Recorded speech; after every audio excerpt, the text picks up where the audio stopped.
Aujourd'hui, on aborde un sujet brûlant et crucial pour notre époque. À l'approche de la fin des temps, nous voyons de plus en plus de gens utiliser la religion avec de mauvaises intentions. Ce sont des loups déguisés en qamis et en hijab, des cœurs de loups sous l'apparence pieuse. Que ce soit ceux qui portent l'habit religieux ou ceux qui, soi-disant modérés, issus de pays musulmans ou avec des noms à consonance islamique, utilisent l'islam pour tromper, manipuler et servir leurs propres intérêts. Ces loups cachés sous une image islamique sont de plus en plus présents. Ils prient, peut-être. Vont au pèlerinage, peut-être. Donnent la zakat, ou pas. Mais derrière cette façade, ils manipulent la religion pour des intérêts égoïstes. Comment reconnaître ces pièges et protéger notre foi? Comment discerner la sincérité de l'hypocrisie dans un monde où les apparences peuvent si facilement tromper? Restez avec nous, ce podcast va éclairer votre regard sur ces réalités cachées. Vous ne verrez plus les choses de la même façon.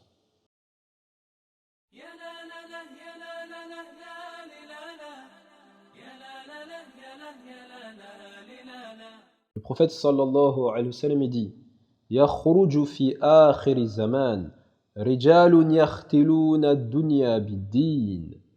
À la fin des temps, des hommes apparaîtront, utilisant la religion pour atteindre des objectifs de ce bas monde. يلبسون للناس جلود الدأن من اللين. Ils se montreront aux gens avec des vêtements doux comme la laine de mouton. ألسنتهم أحلى من السكر. Et leurs langues seront plus douces que le sucre. وَقُلُوبُهُمْ قُلُوبُ الذِّئَابِ. Mais leurs cœurs seront comme les cœurs des loups. يَقُولُ اللَّهُ عَزَّ وَجَلَّ. Allah le Tout-Puissant dira أَبِيَا يَغْتَرُّونَ. Se moquent-ils de moi? أَمَ عَلَيَّ يَجْتَرِئُونَ. Ou sont-ils audacieux envers moi? فَبِي حَلَفْتُ لَبَعَثَنَّ عَلَى أُولَئِكَ مِنْهُمْ فِتْنَةً تَدَعُ الْحَلِيمَ مِنْهُمْ حَيْرَانًا. Je jure par moi-même que je vais envoyer une épreuve sur eux qui laissera perplexes même les gens sages. Sahih, rapporté par l'imam at-Tirmidhi rahimahullah. Ces hommes et femmes auront une apparence extérieure douce et pieuse, mais leurs cœurs sont impitoyables et trompeurs. Cela met en garde contre le fait de juger les gens uniquement par leur apparence ou leur discours, car la véritable foi et la sincérité résident uniquement dans le cœur. Utiliser la religion comme un moyen pour atteindre des gains matériels ou un statut social est un acte grave chez Allah subhanahu wa ta'ala. La religion est un chemin de sincérité et d'humilité, et non une opportunité pour des bénéfices personnels. Combien de personnes utilisent la religion pour atteindre des positions? Allah subhanahu wa ta'ala met en garde contre une épreuve sévère destinée à ces hypocrites, car leur mépris envers les commandements divins ne restera pas impuni. Cela nous rappelle qu'Allah connaît ce qui est dans les cœurs et que personne ne peut le tromper.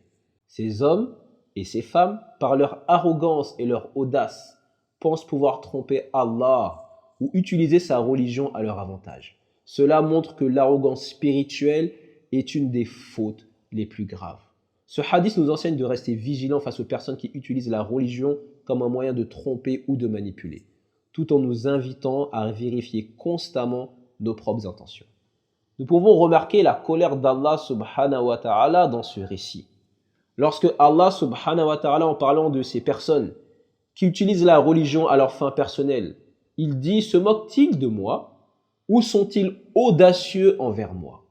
Allah subhanahu wa ta'ala les menace directement. Allah les laisse sur un temps. Allah les laisse pendant une période. Mais Allah subhanahu wa ta'ala les saisira. Et ces personnes au fond d'elles, sont-elles croyantes? Sachant qu'elles connaissent quelle est la sagesse. Qu'est-ce qui peut expliquer cette colère d'Allah subhanahu wa ta'ala? C'est une question de sincérité. Car Allah subhanahu wa ta'ala a fait la religion pour qu'on soit soumis à lui.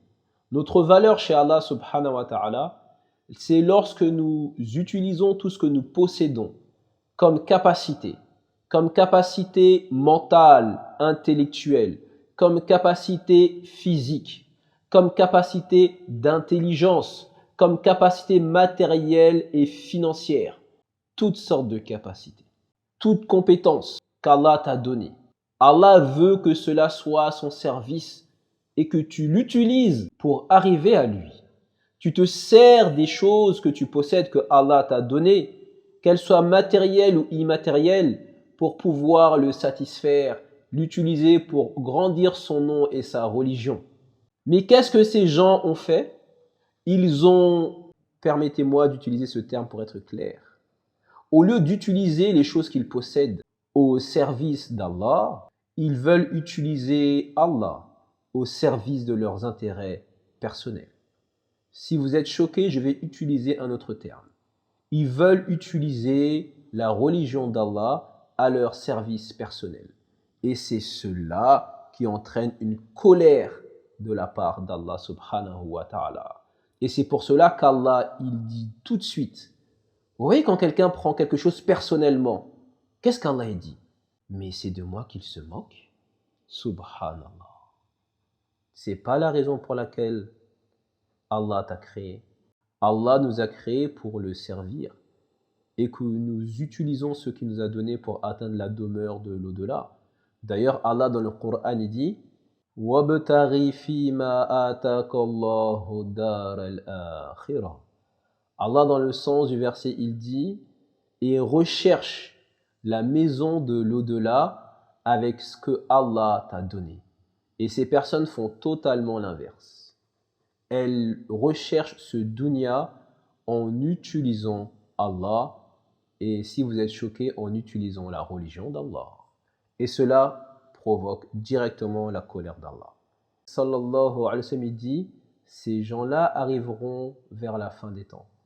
Et tout le monde sait que nous sommes dans la période de la fin des temps et ces profils sont en explosion dans notre monde. Assalamu alaikum wa rahmatullahi ta'ala wa barakatuh.